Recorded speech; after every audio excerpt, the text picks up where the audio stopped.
So Ken, thank you so much for being here with us today. We really appreciate it. I'm thrilled to be here. As Sarah alluded to in your introduction, you had an upbringing and a start to your career as a death penalty lawyer that was very different to most of your compatriots in the Fortune 500. Can you tell us a little bit more about how that upbringing, that experience in your early career shaped you as a man? So let me just start by saying, again, I'm thrilled to be here. It's a wonderful place to be. I think what my upbringing really taught me, because I was born on the other side of the tracks, and had the opportunity because social engineers engaged in what was then called school desegregation. I was raised in the inner city of Philadelphia, had many older siblings, but my younger sister and I were born at a time when experimentation was happening in America. And one of the experiments was what was called school desegregation, which is different from integration. It meant that the social engineers in Philadelphia felt that a few inner city black children should be put on buses for 90 minutes one way to go to the best schools in Philadelphia. As a result of that, which by the way I hated as a child, I realized now looking back that I was given an opportunity that most of my friends and even my siblings were not given. And so I think what that caused me to realize is that there is, in fact, this opportunity gap that exists in our society. That if you're lucky to be put on a bus 90 minutes a day, it closes that gap for you. But there are lots of other people who are similarly talented who don't get those opportunities. So I started off, I guess, in my career thinking about how do we, those of us who are lucky enough to have these opportunities, how do we give back? How do we figure out how we can help those other people who were not so fortunate, not so privileged, to actually reach their full potential? You were a lawyer for a long time. You weren't But not in a pejorative sense of the word, okay? You weren't a business lawyer. And then now you're the CEO of one of the biggest pharmaceutical companies in the world. How does that happen? How does a lawyer get to that stage? So the first thing I have to say about career paths is, and I've had this conversation with a lot of people, is that there's an element of serendipity in everybody's career path. So I never aspired to be a pharmaceutical executive. As you mentioned, I had the opportunity in the private practice of law to do things that I thought were really great adventures, whether it's teaching in South Africa or doing death penalty work. But one day, the phone rang. And I answered the phone, and it was the general counsel of Merck, who said, "I'd like you to come and meet with me and the then CEO of Merck, a really great CEO named Roy Vagelos, one of the greatest CEOs of the recent history. I want you to come and interview with us because we'd like to bring you to Merck." And I said, well, okay, I'll come interview. And I went home that night and I said to my wonderful spouse, Andrea, who's in the front row, that I intended to humor my client by going for an interview. And she said, honey, I don't want to tell you about your business, but this whole law firm thing is a cruel hoax and you might want to think more openly about it. So I did what she told me to say, do. And I ended up going to Merck a little bit against my will because I didn't think it would be nearly as adventuresome being in a corporation as being in a firm where you can represent anybody that you wanted. But little did I know that there was going to be a real adventure inside Merck too. Through serendipity or not, a lot of us have ended up here at the GSB. We're all doing MBAs. In the past, you've been quoted as being slightly skeptical of the MBA as a degree. I believe the exact words were, "I'm not sure Bill Gates ever had one." Don't worry, we get that a lot. But I'm curious, what is it you think we're missing? What is it you think we need to go out and learn in the next phase of our careers? So let me say that I think business education really has its value. So you should be encouraged to hear me say that. But I think the issues that we face in business are broader than the traditional issues around finance, around marketing. I think the issues that we have to address as businesses are generally the issues that society faces. I believe that the biggest problems that we have in society can only be addressed through sustainable means. And I think businesses can address those issues, but only if their leaders are willing to take a broad point of view about what it is that the business exists to do. What is the fundamental purpose of the business? We have this discussion now, and fortunately, I think with people like Larry Fink, it's become more of a widespread discussion about whether corporations exist solely to create value for their shareholders or whether they have a broader purpose in the world. I happen to believe very strongly that a company like Merck has a real broad, significant, salient purpose in the world. It's 127 years old, and the reason why it's lasted for more than a century is that its purpose goes beyond simply making money for its shareholders. If you get up in the morning and your sole intent is to make money for your shareholders, you'll miss some really great opportunities to do a lot of good for a lot of people.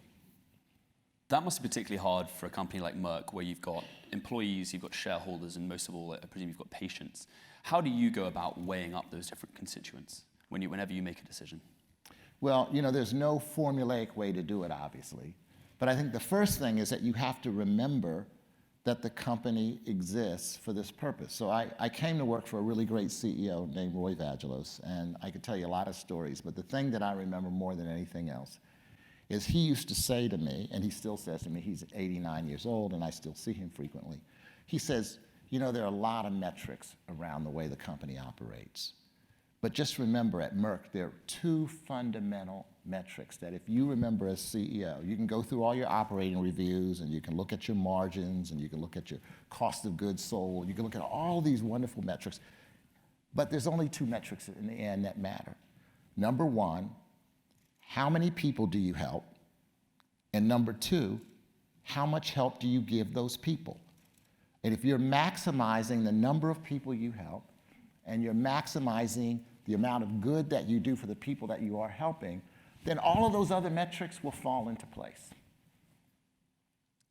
I'd love to unpack that some more later on in the interview. But firstly, there were a few times when I was researching this for this interview that I came across times when you'd had to make really, really difficult choices, and made very brave choices.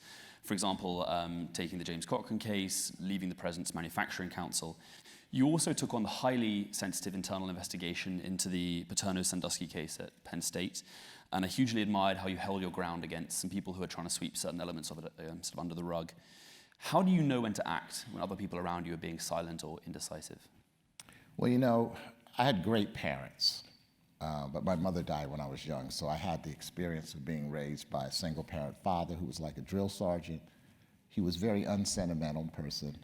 But he said to me when I was very young, probably the best piece of advice that I've ever gotten from anybody else, and here it is in a nutshell. He used to say to me, Kenny, what other people think about you is none of your damn business. And when I was young, I would think, how could that be? I want to be liked. I want to be friendly with all my colleagues around me. I want people to like me and enjoy being around me. But the more I've experienced in life, I understand exactly what he was saying.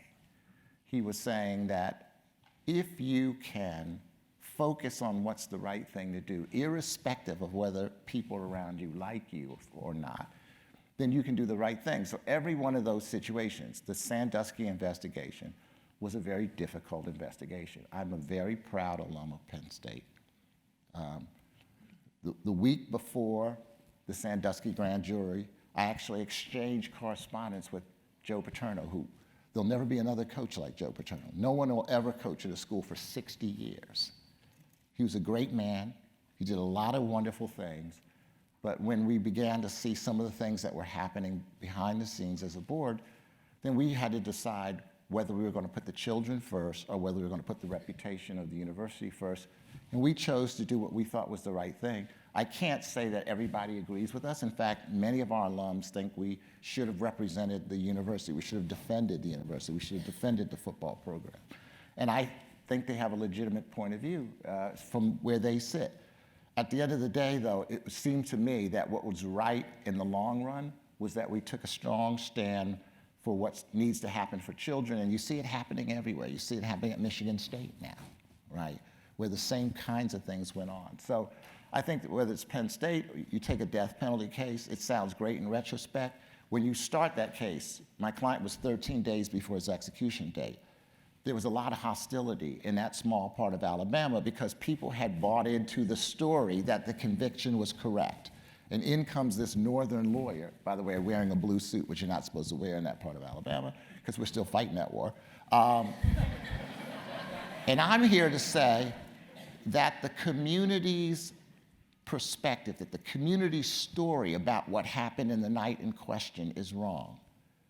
That creates a great deal of anger in the people around you. And the only way in which you can do that on a consistent basis is you really have to believe what my father said. What they think about you ultimately is none of your business. You talked about doing the right thing, and I think a lot of people think we're at a turning point in society at the moment. There's a real loss of trust in institutions. Absolutely. There's, and you mentioned earlier to us in the green room, the kind of conflict you see between capitalism and democracy in this country, and accepting a certain amount of social inequality. Is there a solution to this, or is this an endless series of decisions, or we have to rely on people to make the right one every time? Well, I don't think that I can sit here and give you one short set of solutions. What I would say is that what I am greatly concerned about our society is the inability, the seeming inability for us to have nuanced, constructive conversations about the issues that exist in our society. And we will never reach constructive solutions unless we can have those conversations. So, for example, I grew up, frankly, I think as I was growing up in the 70s, I would have viewed myself as a socialist. The concept that I'm running a large pharmaceutical company, to me, sometimes I just can't believe it's true, right?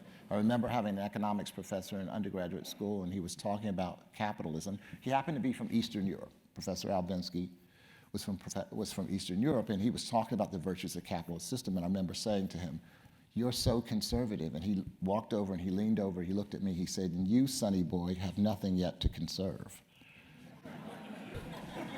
I really get him now. So here I am, a staunch defender of the free market. Well, the free market inherently requires some level of economic inequality.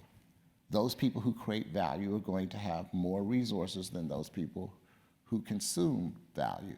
We can't say that everybody's going to have exactly the same amount of resources. I accept that. I think it's actually the best economic system in the world. However, if you allow that economic inequality to translate into political inequality, for example, people who have a lot of money can, in fact, buy elected representatives, then I have a problem with that. And so how do we think about preserving the economic system in this country, which has created not only tremendous wealth for people in this country, but around the world, while at the same time thinking what's the right balance to have in terms of our political system? How much economic inequality are we willing to tolerate in our country? We now have a situation where our economy creates a lot of value for people who hold capital. Globalism has been great for people who hold capital. The technology revolution, which of course is centered right out here in Silicon Valley, has created a lot of value for people who hold capital. But if you're not well educated, if you're a person who has a labor job, all of those things have actually been bad for you because now machines take your place. Labor arbitrage takes your job away. So how do we try to have a balanced economy where everybody is included without losing what's driven the fundamental strength of our country for years, which has been the economic system that we have? I can't answer all those questions, but I think, again, the point I'm making is it's not a choice between one thing or the other. Certainly not asking you to answer all those questions, but we'll ask you to answer one particular one. We're relying on decisive leaders like you in healthcare. We have a system that's hard for many of us to be optimistic about. You're already highly influential in the system. If you could be king for the day, what's the one thing you'd change about the healthcare system in this country? I would make it patient-centered. I think the incentives in the system drive people away from what's good for patients. I'm a CEO of a pharmaceutical company. I think Merck does great things in the world. But when you sit down with our friends in the insurance business, they have different economic incentives. Physicians have different economic incentives. I think the only way in which we can actually come together and kind of get alignment around the cost of the system, around the value of the system and the impact of the system on society and our budgets in society and on patients is to actually say, what is good for patients as a whole, individually and from a population standpoint. I think if we could all agree that we're here to serve patients and that we want to do what's in the best interest of patients, I think that would actually help us align the really badly aligned incentives in our system right now. How does that kind of conversation start? How do you get everyone in the room together? Is it politically led? Is it industry led? You know, we're trying to do it a bunch of us are going to try to come together again in June from across the entire healthcare spectrum. We think of ourselves as the enlightened ones.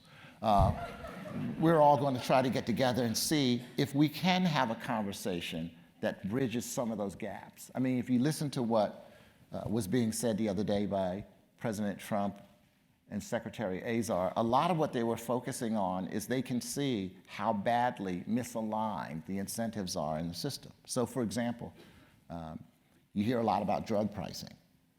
The system in which we actually sell drugs in the commercial market is one in which if you actually lowered your list price, you'd be less competitive. You know, as an antitrust lawyer, I just can't get that through my head. The way to be non-competitive in my business is to lower your price.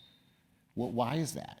Well, because many of the actors in the supply chain make money as a percentage of the list price. So for them, high prices are better than low prices, okay? But if you're a person who's filling a prescription at the pharmacy counter, you're paying a copay based on the list price. So you would actually rather have a lower price. We actually ran that experiment with a hepatitis C drug that we came out with a little while ago. We said, okay, we're the third entrant in the market. This is a cure. Let's see what happens if we bring this product to market significantly lower than our competition. Now, that was a category, hepatitis C, where they used to talk about the $100,000 cure. You might remember a few years ago. We said, let's see what happens if we bring in a drug at a lower price. Well, I think the experiment that we ran showed that a lot of actors in the system would disfavor a lower list price product. And there's something wrong with a system that operates that way. One of the other things in that speech was referring to President Trump's notion, I think shared by many people, that foreign governments who run countries with public healthcare systems take advantage of American consumers because they're able to negotiate drugs in bulk, effectively. Is that notion correct? And is this something that you can change? Well, I think if you look across the world, I think it's pretty fair to say that there's some countries in the world, particularly some of the higher OECD countries in Western Europe, that actually don't pay their fair share of the cost of pharmaceutical research. I think that's pretty clear. How we change that, I just left London where I met with some of the top health officials, and I have news for the president. They're not actually interested in paying more for our drugs. And they were pretty clear about that. They actually found some of those comments mildly amusing, as they say in London. It's a real shocker. They didn't want to pay more for them. The problem is, though, of course, if Americans didn't, quote, overpay for drugs, there would be no drugs. I mean, that's the sad truth of the matter. At the end of the day, the only thing worse than Americans paying a very substantial amount for drugs is Americans not paying a substantial amount for drugs. Because if they didn't, frankly, we couldn't raise the capital to take the risk that we do in R&D. You take risks in R&D for some diseases that you're not planning on making any money on. You mentioned that today you shipped Ebola vaccine for free to the Congo. In the past, Merck developed a cure for river valley fever. When is it that you choose to go after these particular diseases? How do you come up with that?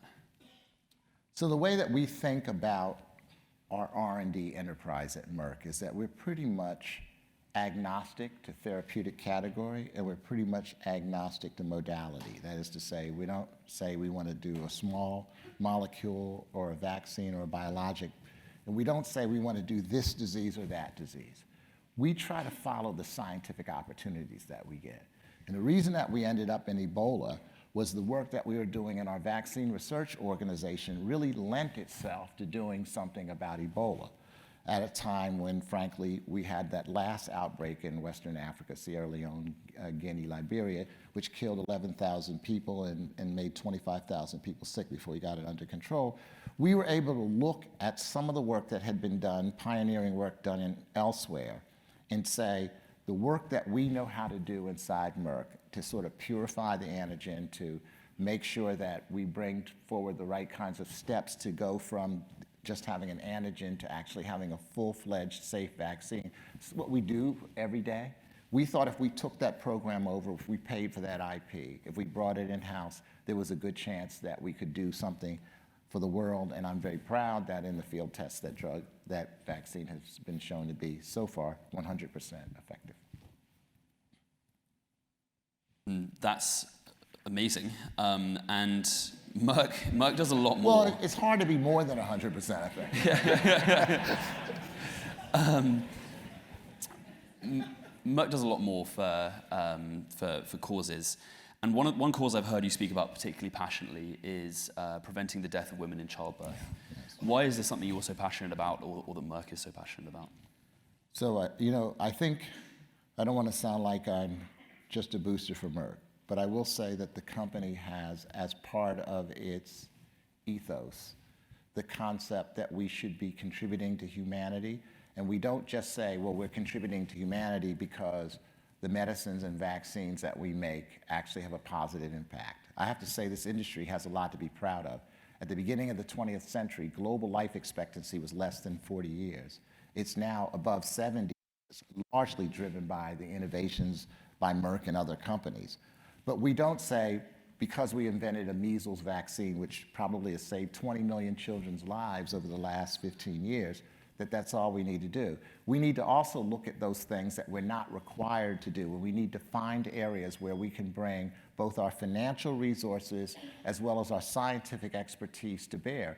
And we just chose maternal mortality because there's 80% of women who die in childbirth die from preventable causes.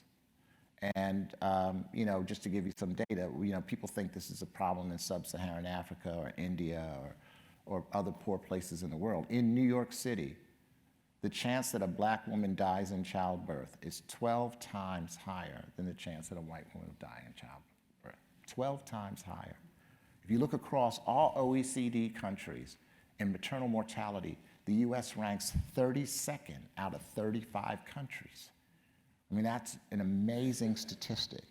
So as we look at those things, we know what to do. The problem in maternal mortality is that we don't have these clear protocols to deal with the issues like hemorrhaging, like spikes in blood pressure, like sepsis. It used to be in this country, if you had a heart attack, you died. Now you don't die anymore because there are clear protocols to what to do when somebody presents at a hospital with a heart attack. So we just decided that we would devote $500 million over 10 years to seeing how we could reduce preventable cases of maternal mortality. And we feel good about that, but there's also a business benefit to that, because when we go to recruit world-class scientists that come out of academia, those kinds of things are evidence to them of what the company really cares about. And I think it's a tremendous competitive advantage when people can see the kind of impact that we're having in areas like that. You mentioned a truly horrifying statistic, which is that black mothers are far more likely to die than white mothers in New York City. Only 12 times more. Is this an example of institutionalized bias? What are the factors behind this, and what can be done about them? So again, in the spirit of having a nuanced conversation, I won't label it as just the product of institutional bias, but clearly there is institutional bias, because the same studies that show a black woman is 12 times more likely to die than a white woman in China show that it almost doesn't matter what the socioeconomic status of the black woman is. So even when they have insurance, even when they present, they don't get the same care. There's also the issue of what happens in their environment, right? And so from my perspective, that is an issue, I think, in this case, because even if you control for socioeconomic status, An African-American woman in New York City with an advanced degree is more likely to die than a white woman without a high school degree. And I think it's pretty hard to square those things without looking at how the healthcare system delivers care to different people. There are clearly issues more broadly in society, and we've all heard about the opportunities gap before. You mentioned this earlier at the beginning of the interview. In the past, I've heard you also mention an access gap for minorities in business. Can you unpack this idea a little further for us? Sure. When I talk about the opportunity gap, I mean two things, and I'll get to access gap. So I talked about being bused as part of the experimentation when I was a young child in Philadelphia, being bused to majority schools, white schools, let's call them what they were. So what did that do for me? When I was in elementary and middle and high school, I didn't think of myself as a student. I went to schools where the ambient standard for education was very high. I didn't know it was higher than the kids that I was playing with in my neighborhood in the summers, but the ambient standard was very high. So when you took standardized tests, you came across as being very prepared for those things. So that closed one form of opportunity gap. Also, when you go into business, or in my case, into the practice of law, the opportunity to work on the best cases isn't distributed evenly. This is the stock and trade of lawyers. In my case, I was very fortunate that the then general counsel of Merck took an interest in me and made sure that I got really good cases, and then I learned to try sophisticated cases, and that made my career what it is. So one form of opportunity gap was education. The other form of opportunity gap is once I arrived in the institution, who got the best opportunities inside the institution? And then the third one is this access gap. So the access gap is what I would define as being, do people have access to the people in the firm who can make or break their career? So I sit before you as the CEO of Merck, and the reason I am the CEO of Merck is that Roy Vagelos, who was the CEO 2 removed from me, took an interest in me, hired me in the company as a lawyer, called me into his office as soon as he got me to sign up and said, "You cannot be a lawyer." I said to him, "What do you mean? I'd like to contribute to Merck in my own discipline." His reply was, "That's the most ridiculous thing I've ever heard in my life. We're in the medicine business. We're not in the legal business." And he forced me out of my comfort level. And as a result of that, I got access to working in broader areas of the company. As I sit here today, I realize that I'm the product of being given access to those broader opportunities inside the company. So that is an important issue. There was a New York Times front page story, you might have seen it last fall, that said the majority of both men and women are uncomfortable with close mentoring relationships between men and women. Well, if that's the case, then we're putting women in a position where they lack the mentorship and the sponsorship that's necessary to be successful in business. And so we have to be mindful that, talent may be evenly distributed. I believe it is, but opportunities and access are not evenly distributed. You're at the very top now. You have access to boardrooms that none of us are able to sit in. Minority underrepresentation on boards has received a lot of attention from the media in the last few years. From your perspective, from where you sit, do you think attitudes and perceptions in boards is really changing? So I have access to a limited number of boards. Of course, my board is extremely enlightened.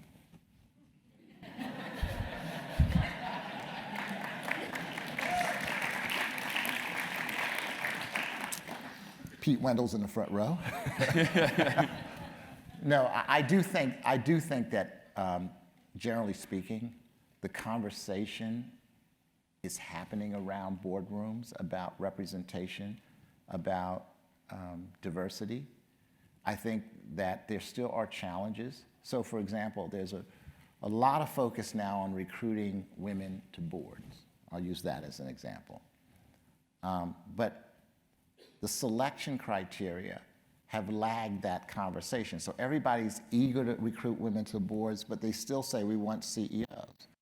Well, there are more CEOs with the first name Michael than there are women CEOs in the Fortune 500. So if you're going to insist on women and saying that you have to use the same traditional criteria, then you're at odds with your actual intent. So I think we have to open up our minds because there's talent everywhere. And I think we have to be open. But when you have that conversation, you have to guard against the reaction that you're lowering the standards now. You know, we're bringing women into the boardroom, but we've lowered the standards. And in fact, actually, I think the biggest problem with boards is groupthink. And so if you get a bunch of people who come from the same background, they're more likely to see the problem the same way than people who come from different backgrounds. The value of my board, frankly, is two things. They bring varied experiences that are very different from the management teams, including in the outside-in view of Merck. And the other one is that while they're empathetic, they're just not too empathetic so that they don't let us get away with our bullshit. So at the end of the day, you want people who come into the boardroom with very different experiences and perspectives. That's how you get the best deliberations. You remain one of the very few minority CEOs in the Fortune 500. Yeah, there are 3 of us out of 500. We're all There hoping used to be 6 of us in the happy days, the halcyon days of African American CEOs a few years. There were a whole 6 out of 500. Now there are 3. We're all hoping to be leaders in the future. What do you want all of us to do to make sure we change this for the better? So I think this issue of diversity is one of these issues that I started off saying is a very challenging and nuanced issue that it's really difficult to discuss in corporate America. Because what happens in the conversation inevitably is people say, in effect, let me tell you what my experience is, and you're not allowed to challenge my experience. And that leads people to retreat to different camps, to be defensive, to engage in the rhetoric of blame, which doesn't solve anything as far as I'm concerned. So I would say that for the young students who are here today, I hope that you actually understand the points that I made about how opportunity and access isn't distributed. And I hope that you're willing to take steps to ensure that we close those gaps, whether you're talking about what's happening in public schools in our society, whether you're talking about what's happening in corporations. I think enlightened leaders can provide those opportunities. I'll say it for the last time. I am the product of a CEO who looked at me and thought that I had much more potential than I ever would have dreamed that I would have had. I hope I've done a good job as the CEO of Merck, but the opportunity came from somebody who was willing to invest in me. So Ken, before we turn to audience Q&A, I've got one last huge societal problem for you to solve for us. Okay. If you succeed at your job, you're saving and prolonging lives. It's obviously a good thing, but does an aging population and the associated burdens worry you? Yeah, it does. I mean, you know, we talk about the cost of the healthcare system of our drugs. So that's certainly a challenge for the healthcare system, but the fundamental challenge of our healthcare system is chronic disease. 90% of the cost in the healthcare system is from chronic disease, and chronic disease is correlated with age. So the good news is with all of these medical advances, people are living longer. Longevity is a good thing, but when it comes to healthcare consumption, longevity isn't a good thing. The older people are, the more healthcare services they need. And as a compassionate society, I would hope the more healthcare services we're willing to give them. But the aging of our society is a major challenge for the economics of our healthcare system. In fact, some estimates are that 1/3 of all healthcare spending is in the last 2 months of life. We have to think about that, and we have to think about what's the compassionate and rational way to deal with people as they age. So Ken, about half of us here are second-year MBAs. We're about to graduate. We've got a month to go. We're going to have as much fun as possible in that month. But soon, reality is going to hit us in the face. So I'd like to give you the opportunity to give us some quick words of wisdom before we go, in the form of a lightning round. Okay. So I'm going to hit you with 2 options, and then just say back the one you think is most appealing. Okay. So should we take time finding the perfect job, or just get on the ladder? I say get on the ladder. Stay in the US or move to China? Stay in the US. Go into tech or into finance? Go into tech. Communication, should we be blunt or tactful? I think you should be tactful at all times, but honest. Is Bitcoin a bubble or the real deal? Well, Bill Gates says there's a bubble, so who am I to argue? Beyonce or Rihanna? I'm sorry? Beyonce or Rihanna? Beyonce. Easy. Personal philanthropy, should we be giving time now or money later? I'd say both, really. But give money later. And that's the question this gentleman over here. If you have money, you can make a big difference in the world. East Coast or West Coast? Oh, clearly East Coast. All right. Especially Philadelphia, right? Kids now or kids later? Kids later. I have to tell you, I have two. It's an overrated experience when they get to be age. Don't have to tell me. Given the state of the world today, optimism or realism? I say optimism, for sure. And finally, the big one, LeBron or Jordan? No question, Jordan. Ladies and gentlemen, thank you much. Please welcome me back, Ken Frazier. It's all fun. Thank you.